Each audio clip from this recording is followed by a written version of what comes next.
இந்த அமைச்சர் யாரு? கட்சி மாறி போன அமைச்சர், விசுவாசம் இல்லாத அமைச்சர். நன்றின்னு ஒரு சொல்லு இருந்தா இவருக்கு பொருந்தாது. அமைச்சர் ரகுபதி நன்றி கெட்டவர் என்றும் அம்மாவை ஏமாற்றி அமைச்சரானார் என அதிமுக பொதுச் செயலாளர் எடப்பாடி பழனிசாமி கொந்தளித்து பேசியுள்ளார்.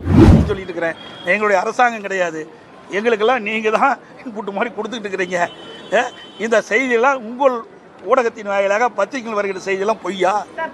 அதான் ஒரே நிமிஷம், நான் கேட்குற கேள்வி தவறா ரைட்டா முடிவு பண்ணுங்க. உங்கள் ஊடகத்திலையும் பத்திரிகைகள் வருகின்ற செய்தியின் அடிப்படையில் தான் நான் இந்த இடத்துல நின்று பதில் சொல்லிட்டு இருக்கிறேன். அப்படி ஊடகத்தில் வருகின்ற செய்தி, பத்திரிகைகள் செய்தி பொய்யா? இந்த அமைச்சர் ஏற்றுக்கிறாரா? எத்தனை சிறுமிகள் பாலியல் வன்கொடுமைக்கு ஆளாயிருக்காங்க?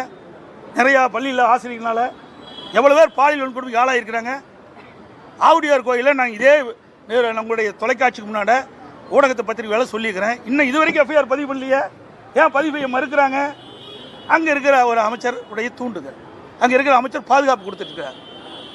அதனால தான் நாங்கள் சொல்கிறோம், இன்றைக்கு நம்முடைய சென்னையில் எத்தனை பேர் பாதிச்சிருக்கிறாங்க. நான் சொன்ன ஏற்கனவே அண்ணா நகரில் பாதிச்சிருக்கிறாங்க. இன்னொரு மாணவி, மனவளங்குன்றிய ஒரு மாணவி, கல்லூரியில் படிக்கிற மாணவி, பல பேர் பாலியல் கொடுக்க ஆளாயிருக்கிறாங்க.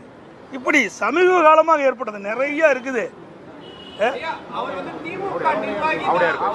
ஆவுடையார் கோயிலில் யாரு? இந்த அமைச்சர் யாரு?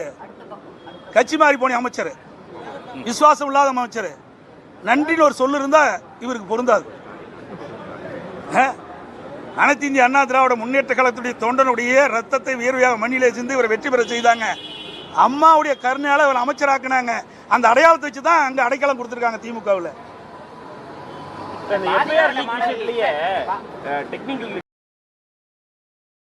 செய்திகளை உள்ளது உள்ளபடி தெரிந்து கொள்ள ரெஃப்ளெக்ட் நியூஸை சப்ஸ்கிரைப் பண்ணுங்க.